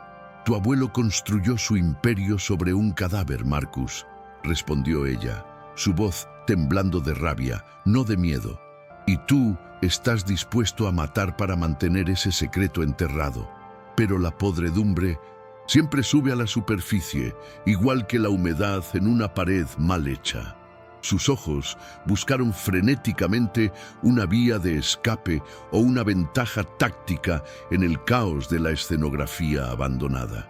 El cazador, esa sombra letal que había perseguido a Elara por toda la ciudad, no perdió tiempo con discursos. Se separó del lado de Bane y comenzó a flanquearla por la izquierda, moviéndose entre los bastidores destrozados con la fluidez silenciosa de un felino nocturno. Elara giró su cuerpo, manteniendo a ambos hombres en su campo de visión, el pánico arañando las paredes de su estómago. Sabía que si el cazador cerraba la distancia, todo terminaría en segundos. Levantó las tijeras como una daga improvisada, el metal brillando bajo los haces de luz, un gesto que provocó una risa burlona de uno de los guardias de seguridad. Pero Elara no estaba apuntando a los hombres. Sus ojos se fijaron en las cuerdas del sistema de contrapesos que colgaban peligrosamente cerca, viejas sogas de cáñamo que sostenían toneladas de telones y escenografía podrida sobre sus cabezas. Era una apuesta suicida, pero era la única carta que le quedaba en una mano perdedora. Desde las alturas vertiginosas de la cabina de iluminación, Leo observaba la escena con el corazón golpeándole la garganta. Sus dedos torpes luchando por estabilizar la conexión de su teléfono móvil. La señal era débil, intermitente, bloqueada por los muros gruesos del edificio, pero la luz roja de grabando parpadeaba como un ojo, acusador en la oscuridad. Veía a Elara abajo, pequeña y vulnerable frente a los lobos, y sentía una impotencia nauseabunda que le hacía temblar las rodillas. «Vamos, vamos, sube a la nube», susurró desesperado viendo cómo la barra de progreso se arrastraba agónicamente. Sabía que su deber era documentar, ser el testigo que Serafina nunca tuvo, pero cada instinto de su cuerpo le gritaba que bajara y ayudara, que lanzara algo, que hiciera ruido, que distrajera a los monstruos que acorralaban a Pisat, la única familia que le quedaba. De repente, el haz de luz de una de las linternas tácticas barrió hacia arriba, cegando momentáneamente a Leo y exponiendo su posición en la cabina de cristal sucio. «¡Arriba! ¡El chico está grabando!», gritó el cazador, su voz ladrando la orden con una eficiencia militar. Vane ni siquiera miró hacia arriba, simplemente hizo un gesto displicente con la mano, autorizando la caza. El cazador abandonó su acercamiento a Elara y corrió hacia la escalera de caracol de vidrio, hierro forjado que conducía a las pasarelas técnicas. El sonido de sus botas, golpeando los escalones metálicos, clan, clan, clan, resonó como una sentencia de muerte que aceleraba el ritmo cardíaco de todos en la sala. El objetivo había cambiado. Elara tenía el tesoro, pero Leo tenía la capacidad de destruir la reputación de Vane, y para un hombre como él, eso era más peligroso que cualquier bala. Elara vio el cambio de táctica y un grito de terror puro se escapó de su garganta, rompiendo su postura defensiva. «Leo, corre, sal de ahí», aulló, olvidándose de su propia seguridad. Intentó correr hacia la escalera para interceptar al cazador, pero Bane se interpuso en su camino, agarrándola del brazo con una fuerza brutal que le hizo soltar un gemido de dolor. Tú te quedas aquí, bruja, siseó Bane, torciendo su muñeca hasta que las tijeras cayeron al suelo con un tintineo metálico. El ara luchó, arañando la tela cara del traje de Bane, pateando sus espinillas, convertida en una furia desesperada. No le importaba el diamante, no le importaba el abrigo. Si Leo moría por su culpa, la historia de Serafina no valdría nada. La verdadera carrera contra el tiempo no era por el dinero, era por la vida del joven que se había convertido en su hijo adoptivo. Arriba, Leo salió a trompicones de la cabina, adentrándose en el laberinto de pasarelas colgantes, una red de rejillas metálicas oxidadas suspendidas a 20 metros sobre el patio de butacas. El polvo se levantaba en nubes asfixiantes con cada paso que daba, y el metal crujía y gemía bajo su peso, amenazando con ceder en cualquier momento. Miró hacia atrás y vio la cabeza del cazador emergiendo por la escalera, implacable, rápido, una máquina de matar que no conocía la fatiga. Leo corrió, respirando polvo y miedo, saltando sobre huecos donde las rejillas habían desaparecido, aferrándose a las barandillas frías. No era un héroe de acción, era un bibliotecario con asma, y sus pulmones ardían como si hubiera tragado vidrio molido. La pasarela se extendía interminable hacia la cúpula, un camino hacia ninguna parte. El cazador ganó terreno con una facilidad aterradora, sus movimientos precisos y económicos, ignorando el vértigo y la inestabilidad de la estructura. «No tienes salida, chico. Entrega el teléfono», gritó, su voz tranquila y resonante en la altura. Leo llegó a un punto donde la pasarela se bifurcaba. Un lado llevaba al telar sobre el escenario, el otro terminaba abruptamente en el vacío. Eligió el camino hacia el escenario, esperando poder bajar por alguna cuerda o escalera de servicio. Abajo, el ara, todavía forcejeando con Van, miró hacia arriba y vio la persecución desarrollándose directamente sobre sus cabezas.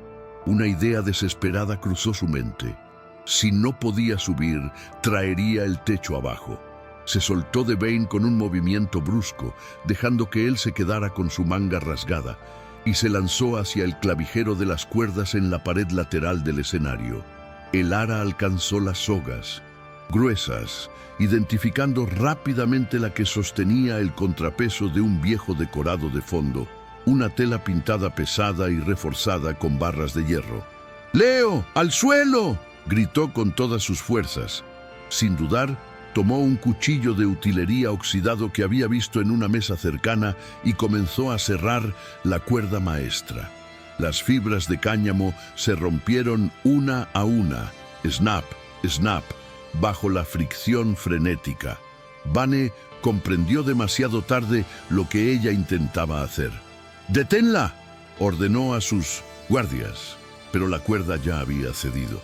Con un silbido violento, el contrapeso de 500 kilos se soltó, cayendo en caída libre paralelo a la escalera que el cazador acababa de subir, arrastrando consigo cadenas y poleas en una cascada de destrucción. El estruendo del impacto sacudió los cimientos del teatro, levantando una columna de polvo que cegó a todos por unos segundos. El sistema de poleas se desintegró y parte de la pasarela metálica se inclinó peligrosamente. El cazador perdió el equilibrio, resbalando y quedando colgado de una mano sobre el abismo, sus piernas pataleando en el aire vacío. Leo se aferró a la barandilla, gritando mientras el metal se inclinaba bajo sus pies. Por un instante pareció que el ara había ganado, que había logrado neutralizar la amenaza. Pero el cazador era inhumano en su resistencia.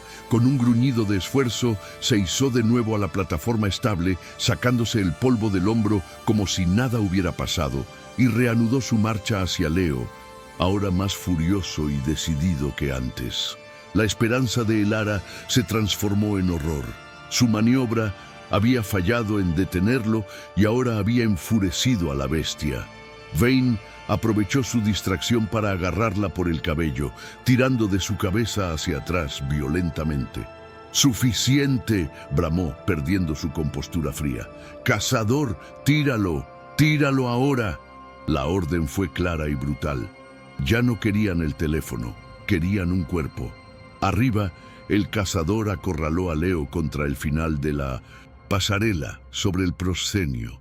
Leo lanzó el diario de a bordo como un proyectil inútil que rebotó en el pecho blindado del mercenario. No había dónde ir.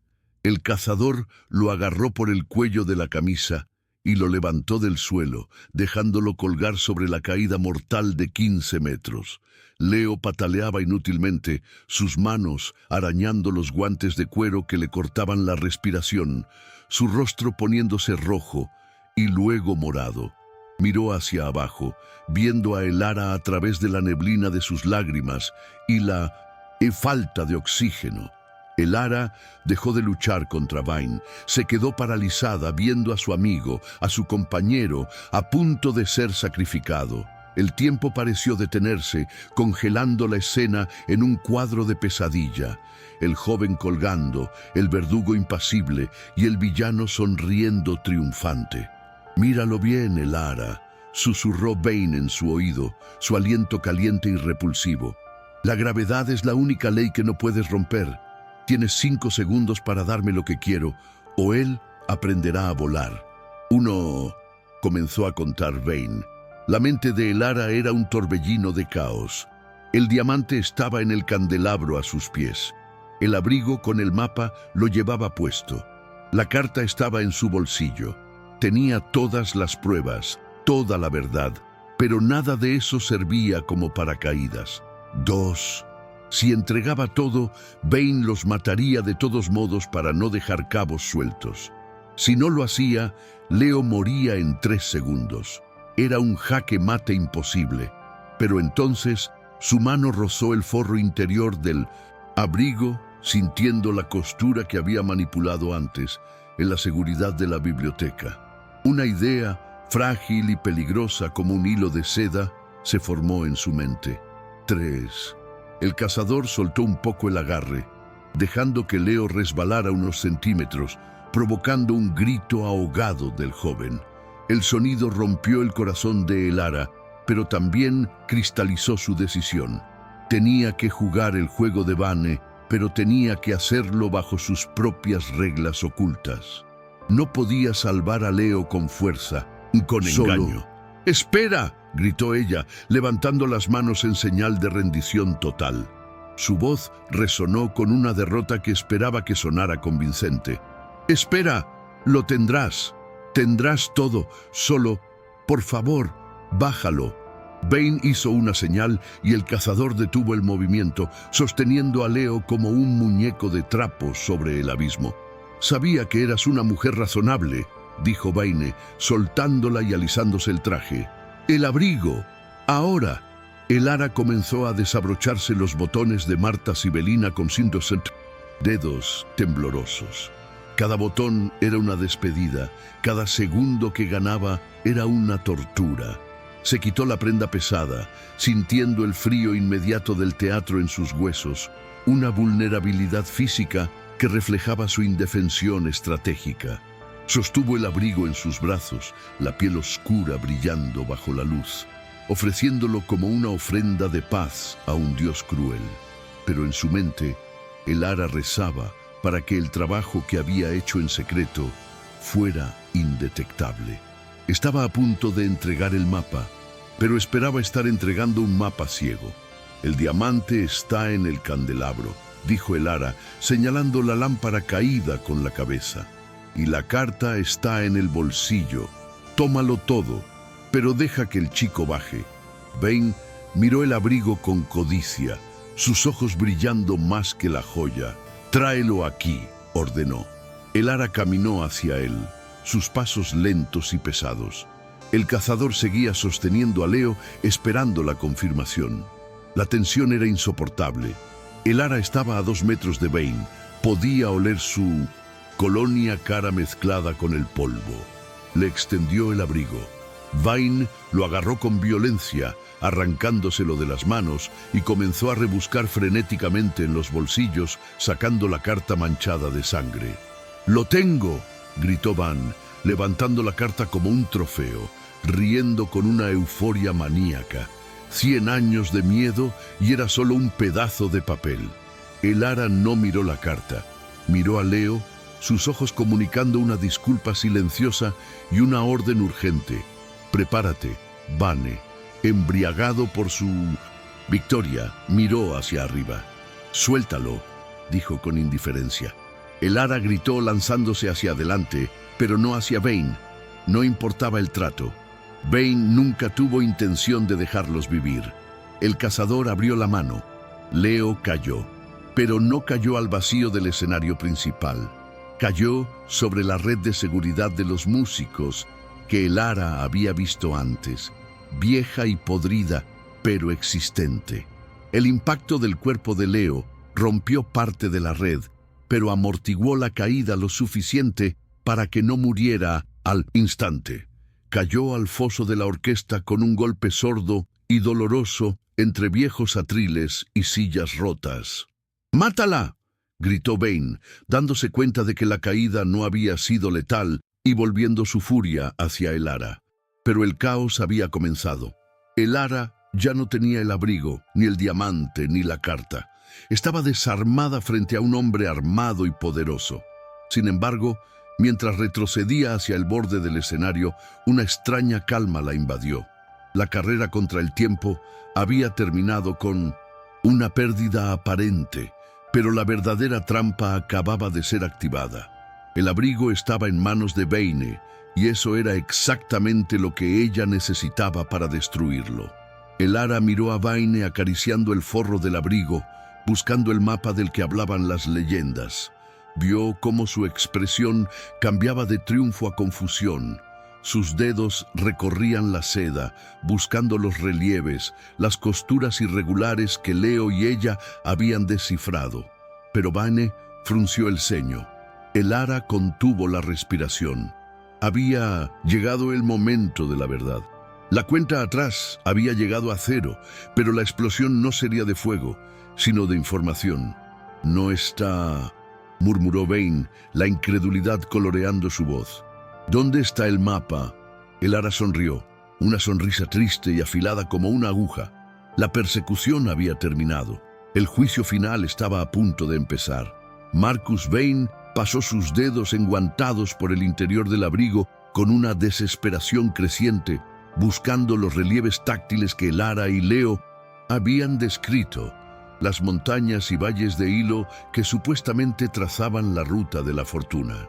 Pero bajo la seda color champán solo encontró suavidad, una superficie lisa y muda que no le devolvía ninguna respuesta, ningún secreto, ninguna ruta. La seda había sido violada, sí, pero quirúrgicamente.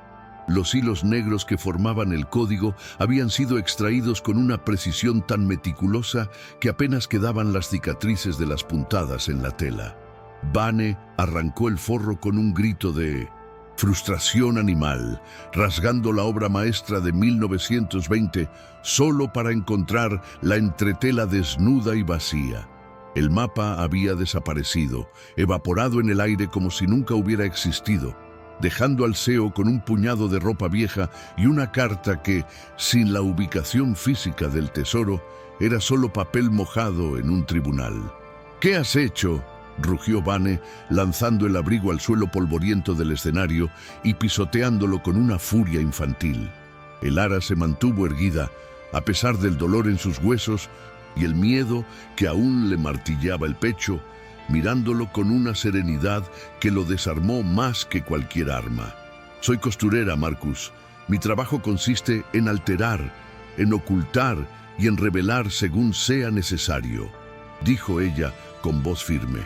Mientras Leo y yo nos escondíamos en la fábrica, no solo descansábamos, yo descosí la verdad. Memoricé cada curva, cada calle, cada error intencional de Serafina. Y luego saqué el hilo. Tú tienes el contenedor, pero yo soy el contenido.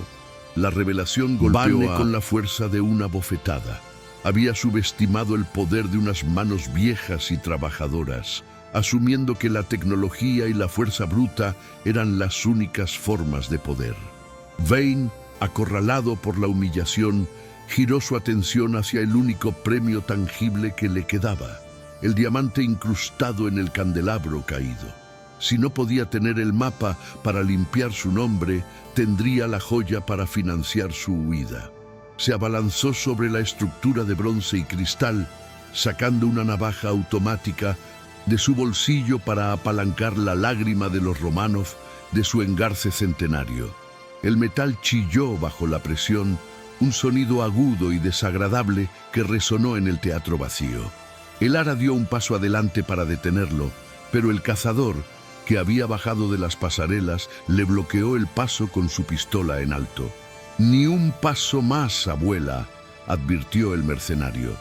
Van logró arrancar la piedra, cortándose la palma de la mano en el proceso. La sangre fresca manchó el diamante, repitiendo el ciclo de violencia iniciado por su abuelo. De repente, un sonido electrónico distorsionado rompió la tensión del momento. Provenía del foso de la orquesta, donde Leo yacía herido entre los escombros musicales. El joven levantó su teléfono con una mano temblorosa, la pantalla brillando en la oscuridad. «Sonríe, Marcus. Estás en vivo para 30.000 personas», gritó Leo, con la voz quebrada por el dolor pero cargada de triunfo. La nube no olvida y la transmisión no se puede borrar. El audio de la confesión de Van, su orden de matar a Leo, su admisión sobre el origen del dinero familiar, todo había sido transmitido en tiempo real a las redes sociales, alertando a la policía y a la prensa. El teatro ya no era un lugar aislado, era el escenario público de su caída. Van miró el teléfono, luego el diamante en su mano ensangrentada, y su rostro se contorsionó en una máscara de odio puro. La fachada del empresario respetable se derrumbó, revelando al sociópata que siempre había habitado debajo. «No importa lo que vean», siseó, apuntando con su propia arma hacia el foso. «El dinero compra jurados, compra silencio, compra nuevas identidades, pero primero voy a comprar el placer de verlos morir». Alzó el brazo para disparar a Leo, decidido a eliminar al testigo principal. El ara no pensó, actuó. Agarró uno de los pesados contrapesos de arena que colgaban de las cuerdas laterales y lo lanzó con todas sus fuerzas contra el candelabro inestable, justo al lado de donde Bane estaba, parado. El impacto del saco de arena desestabilizó la inmensa lámpara caída que rodó violentamente sobre su eje curvo. Los brazos de bronce golpearon a Vane en las piernas, derribándolo con un crujido de huesos y sorpresa. El disparo salió desviado, impactando en el techo y provocando una lluvia de yeso y polvo sobre el escenario. El diamante salió volando de su mano, rodando por las tablas inclinadas hasta detenerse a los pies de el ara. Ella lo miró, brillando allí, una cosa pequeña y fría que había causado tanta muerte. El cazador, viendo que la situación se había vuelto catastrófica y que las sirenas de la policía ya aullaban en la calle acercándose al teatro, tomó una decisión pragmática. Guardó su arma, miró a Bane atrapado bajo el candelabro y corrió hacia la salida trasera, abandonando a su empleador a su suerte. El ara recogió el diamante y la carta que Bane había dejado caer en su caída.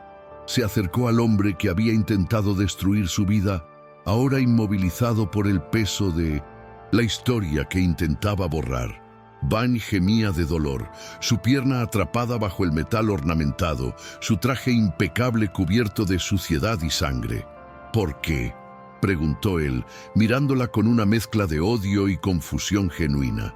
«¿Por qué luchar tanto por un edificio viejo? ¿Por qué te importa una muerta?». El ara se arrodilló, acercando su rostro al de él, y le susurró con la ferocidad de una sobreviviente. «Porque Serafina no era solo una historia, Marcus. Ella era una advertencia. Y yo no. Soy solo una inquilina. Soy la memoria de este lugar, y la memoria es lo único que no puedes demoler». Las puertas principales del teatro estallaron hacia adentro, inundando el vestíbulo de luces azules y rojas giratorias. Un equipo de intervención táctica de la policía irrumpió en la sala, gritando órdenes. sus linternas potentes barriendo la oscuridad y cegando a los protagonistas del drama. ¡Policía! ¡Suelten las armas! ¡Manos arriba! Leo, desde el foso, gritó: «Aquí, el agresor está en el escenario. Tengo las pruebas». Los oficiales corrieron por los pasillos laterales, subiendo al escenario con las armas desenfundadas. Elara levantó las manos lentamente, pero en una de ellas sostenía la carta y en la otra el diamante, ofreciéndolos no como rendición, sino como evidencia irrefutable. Vane intentó usar su influencia una última vez, gritando a los oficiales mientras lo esposaban contra el suelo: «Soy Marcus Vane.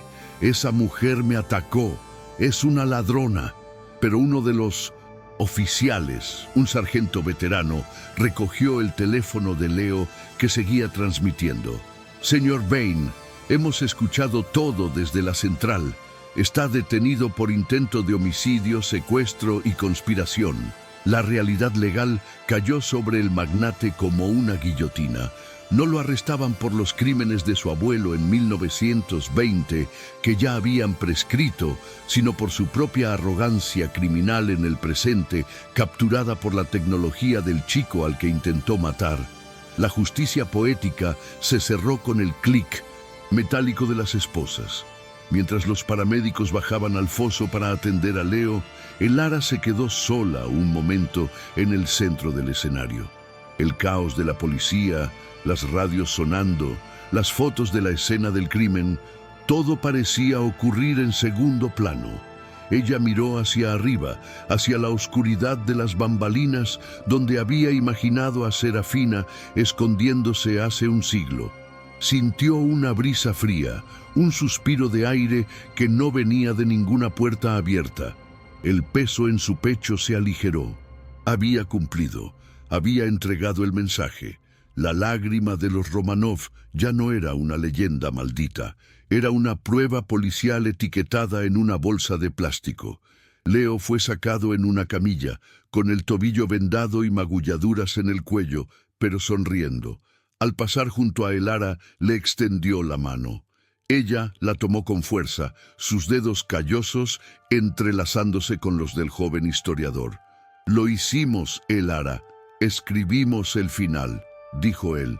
Elara asintió, con lágrimas silenciosas corriendo por sus mejillas sucias de hollín. «No, Leo, solo corregimos el borrador. Ahora empieza la historia verdadera». Vio cómo se llevaban a Vane, arrastrando los pies, derrotado no por un ejército, sino por una costurera y un bibliotecario armados con la verdad. El sargento se acercó a Elara, mirándola con respeto. «Señora, necesitamos que venga a declarar». «¿Y qué es eso?», señaló el abrigo de Marta Cibelina, que yacía en el suelo, pisoteado y sin forro, pareciendo más un animal muerto que una prenda de lujo. Elara lo recogió con ternura, sacudiéndole el polvo. A los ojos de la policía era evidencia, a los ojos de Van era basura, pero para ella era un sudario sagrado. «Esto, oficial, es el testigo principal y tiene mucho que contar». Se echó el abrigo sobre los hombros, sintiendo por última vez el calor residual de Serafina, y comenzó a caminar hacia la salida, dejando atrás el teatro que había sido tumba y ahora era cuna de justicia. Afuera, la lluvia había cesado por completo. El amanecer comenzaba a romper sobre la ciudad, tiñendo el cielo de un gris perla suave. La multitud de vecinos, despertada por el alboroto, se agolpaba tras las cintas amarillas de la policía. Al ver salir a Elara, escoltada pero libre, se hizo un silencio expectante. Ella levantó la vista hacia la torre Vane, que aún dominaba el horizonte, pero que ahora parecía menos imponente, solo un edificio más de vidrio y acero, vulnerable y frío. Elara respiró el aire limpio de la mañana. La pesadilla había terminado. El barrio estaba despierto y por primera vez en mucho tiempo el futuro no parecía una demolición inminente, sino una construcción pendiente. La caída de la casa Vane no fue un evento silencioso, sino una demolición mediática que resonó con más fuerza que cualquier grúa de construcción. En las semanas siguientes al arresto, los noticieros se llenaron con las imágenes de la confesión filtrada y los documentos del diario de a bordo, exponiendo un siglo de corrupción corporativa. Las acciones de la compañía se desplomaron y los carteles de futura demolición que plagaban el barrio de El Ara fueron retirados uno a uno, dejando cicatrices rectangulares limpias en las fachadas de ladrillo que los vecinos celebraron como victorias de guerra. El Ara observó desde su ventana cómo los operarios desmontaban la grúa gigante que había amenazado su hogar, sintiendo que un peso físico se levantaba de su pecho. La ciudad seguía siendo gris y ruidosa, pero el monstruo que vivía en la torre de cristal había sido decapitado, y el aire, por primera vez en años, olía a permanencia y a paz, no a polvo de escombros y despedidas forzadas. Leo regresó a la biblioteca no como el archivista tímido que se escondía detrás de las estanterías, sino como el guardián de la historia local, con una cicatriz en la frente y una nueva seguridad en su andar. Su relación con El Ara se había transformado en un vínculo indestructible, forjado en el fuego de la persecución. Él la visitaba cada tarde para tomar té, llenando el silencio del apartamento con risas y planes para el futuro. Juntos organizaron la donación del diamante Lágrima de los Romanov al Museo de Historia de la ciudad. El acuerdo fue estricto y redactado por los mejores abogados pro bono que se ofrecieron al caso. La joya nunca sería vendida y a cambio el ayuntamiento declararía el barrio de El Ara y el Teatro Orfeum como patrimonio histórico protegido a perpetuidad. La riqueza que había matado a Serafina se convirtió finalmente en el escudo que protegía a la comunidad por la que ella había muerto. El Ara ya no era la mujer invisible que caminaba con la cabeza baja por el mercado. Cuando salía a la calle, los tenderos la saludaban con respeto y los niños señalaban a la señora que salvó las casas. Su miedo a ser descartable, a ser un retazo sobrante en el tejido de la sociedad moderna, se había disuelto por completo. Había demostrado que la edad y la experiencia no eran obsolescencia, sino una acumulación de recursos vitales. Su taller volvió a llenarse de vida, no solo con encargos de reparaciones, sino con vecinos que venían simplemente a hablar, a tocar las telas y a escuchar la historia. La soledad densa que había habitado sus habitaciones se evaporó, reemplazada por la calidez de una comunidad que había redescubierto su propio valor a través de la valentía de una costurera. El Ara había cosido de nuevo el tejido social de su entorno, puntada a puntada, en una ceremonia privada antes de la gran exhibición. El Ara tuvo un momento a solas con los objetos de Serafina. Colocó los pequeños patucos de bebé junto al diario de a bordo en una caja de conservación de calidad de museo. Fue un rito funerario tardío pero necesario. Acarició la lana amarillenta y susurró una despedida a la mujer cuya tragedia había cruzado un océano de tiempo para cambiar su vida. Tu hijo no sobrevivió, pero tu verdad sí, dijo el Ara con la voz quebrada. Sintió una paz profunda, la certeza de que el fantasma que había habitado el abrigo finalmente había encontrado descanso. La justicia no podía devolver la vida, pero podía devolver la dignidad, y el Ara sabía que, donde quiera que estuviera, Serafina ya no estaba corriendo, ni escondiéndose, ni sangrando en la oscuridad de un barco de carga. El abrigo de Marta Sibelina, restaurado meticulosamente por las propias manos de el Ara, se convirtió en la pieza central de la nueva ala del museo. Ya no era una prenda de ocultación ni un mapa de huida. Era un monumento. El Ara había reparado el forro, pero dejó una pequeña sección descosida intencionalmente, una ventana a la entretela para que los visitantes pudieran ver dónde se había escondido la historia. Bajo las luces de la galería, El pelo brillaba con una magnificencia regia y la seda parecía susurrar historias a quienes se acercaban lo suficiente. Verlo allí, seguro detrás del cristal blindado, fue el cierre definitivo de su ciclo. El objeto que había sido testigo del peor crimen y de la mayor valentía ahora descansaba, su misión cumplida, pasando de ser una evidencia forense a un tesoro cultural. La noche de la inauguración, el Ara se paró frente a la vitrina, vestida con su mejor traje de domingo, del brazo de Leo. La gente se agolpaba para ver la legendaria lágrima y el abrigo, pero muchos se detenían a leer la pequeña placa de bronce pulido colocada en la base de la exhibición. No mencionaba a los Bane ni a los imperios inmobiliarios. Decía simplemente, abrigo de viaje de la Condesa Serafina 1920, recuperado y donado por Elara Vance, costurera y protectora de este barrio. Leo le apretó la mano suavemente. Tu nombre está escrito en la historia ahora, Elara, junto al de ella. Elara sonrió, no con arrogancia, sino con la satisfacción tranquila del deber cumplido. Habían entrelazado sus legados, dos mujeres separadas por un siglo, pero unidas por la resistencia. La escena final encontró a Elara de vuelta en su santuario, sentada frente a su máquina de coser, Singer, bañada por la luz dorada de una tarde de primavera. La ventana estaba abierta, dejando entrar la brisa suave y los sonidos de un barrio que seguía vivo y ruidoso. Ya no cosía para sobrevivir al invierno. Cosía un vestido nuevo para la hija de una vecina, usando una tela brillante y alegre. Se detuvo un momento, mirando sus manos arrugadas, esas herramientas poderosas que habían desarmado a un tirano y rescatado el pasado.